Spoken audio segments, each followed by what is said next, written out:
আচ্ছা, ওই পাশে যারা আছে একটু রাস্তাটা ছেড়ে দেন। ওইখানে একটা অ্যাম্বুলেন্স আছে, অ্যাম্বুলেন্স থেকে যেতে দেন।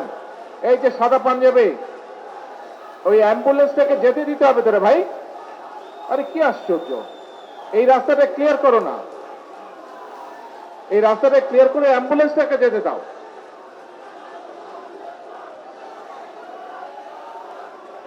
এই রাজ, তুমি যাও, ওই তোমার সাথে কয়েকজনকে নাও, ওই অ্যাম্বুলেন্সটা ক্লিয়ার করো, ওই রাস্তাটা ক্লিয়ার করো। ওখানে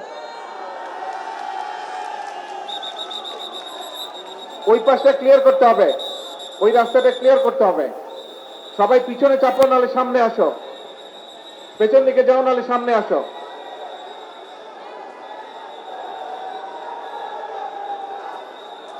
আচ্ছা, এখন কথা শুনবেন না স্লোগান দেবেন, কোনটা?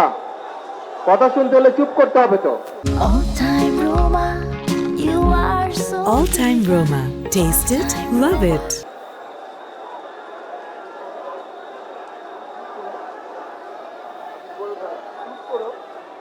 কথা শুনতে হলে চুপ করতে হবে, আমাদেরকে শান্ত হতে হবে। আর ওই পাশের, হ্যাঁ, ওই পাশের রাস্তাটাকে ছেড়ে দাও ভাই, অ্যাম্বুলেন্সটা যেতে হবে। ওই যে ওখানে দাঁড়িয়েছে, পিছনে চাপো, গাড়ি লাগে যেতে দাও।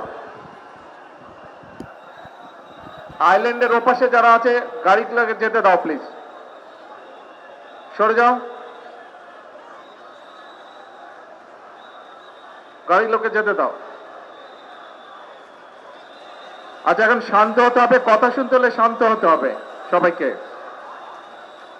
বিষয়টা হচ্ছে যে আমাকে সাংগঠনিক কাজে অফিসে আসতে হবে, কিন্তু প্রতিদিন যদি রাস্তা এইভাবে করে বন্ধ করে দেওয়া হয়, তাতে কিন্তু দলের বদনাম হবে, মানুষের কষ্ট হবে।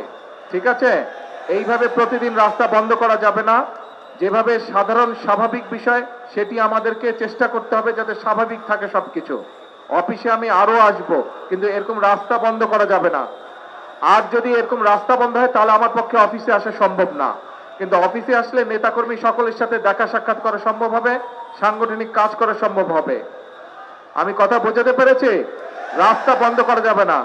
যদি আমাকে পল্টন অফিসে দেখতে চান সবাই আপনারা, তাহলে রাস্তার পরিবেশ স্বাভাবিক রাখতে হবে। রাস্তা এরকম বন্ধ করা যাবে না, মানুষের চলাচলে বাধা বিঘ্ন দেওয়া যাবে না। বোঝা গেছে? তাহলে এখন দয়া করে আগামী আধা ঘন্টার মধ্যে রাস্তাটা ক্লিয়ার করেন সবাই, রাস্তাটা ক্লিয়ার করেন।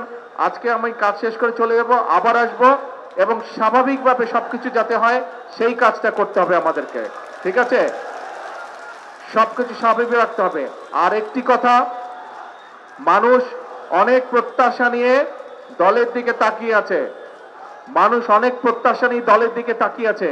কাজে এখানে যে সকল নেতা কর্মী আছে, সারা দেশে আমাদের যে সকল নেতা কর্মী আছে, আমাদেরকে ধৈর্য ধরতে হবে, আমাদেরকে আইন শৃঙ্খলার ভিতরে থাকতে হবে, এবং আমাদেরকে মানুষের পাশে দাঁড়াতে হবে। মানুষের সমস্যা হয়, কষ্ট হয়, অসুবিধা হয়, সেই জিনিসগুলো করা যাবে না। একই সাথে অনেক সমস্যা আছে দেশে, মানুষকে বোঝাতে হবে, মানুষকে পাশে দাঁড়াতে হবে, মানুষকে ধৈর্য ধারণ করানো শেখাতে হবে, বা ধৈর্য ধারণে সহযোগিতা করতে হবে মানুষকে। ঠিক আছে, অনেক কাজ আছে আমাদের। এখন প্রথম নম্বর কাজ হচ্ছে, 1 নম্বর কাজ হচ্ছে রাস্তাটা ক্লিয়ার করতে হবে, অফিসে যাতে আমি আসতে পারি। আপনাদের সহযোগিতা থাকলে আমি অফিসে আসতে পারবো, আপনাদের সহযোগিতা না থাকলে আমি অফিসে আসতে পারবো না। আপনারা কি চান আমি অফিসে আসে? তাহলে আপনাদের সহযোগিতা করতে হবে, পরিবেশটা নরমাল রাখতে হবে। রাখা যাবে সেটা?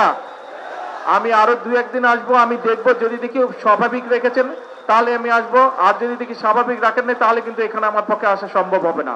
কারণ আমি আসলে আপনারা যদি এরকম করেন, এলাকার মানুষের সমস্যা হবে। এই দিক দিয়ে বহু হাজার হাজার মানুষ যাওয়া আসা করে, তাদের সমস্যা হবে। কাজে আমরা নিশ্চয়ই দেশের মানুষের সমস্যার কারণ হতে চাই না, তাই তো নাকি? হতে চাই না? হতে চায় না। কিন্তু প্রত্যেকটা নেতাকর্মীকে এই ব্যাপারে সচেতন থাকতে হবে, সতর্ক থাকতে হবে। ঠিক আছে, এখন অনুরোধ হচ্ছে রাস্তাটা ক্লিয়ার করেন সবাই। সবাই বাম দিকে চেপে আসেন, এইদিকে চেপে আসেন, দরকার হলে কর্নার চলে আসেন, রাস্তাটা খুলে দেন।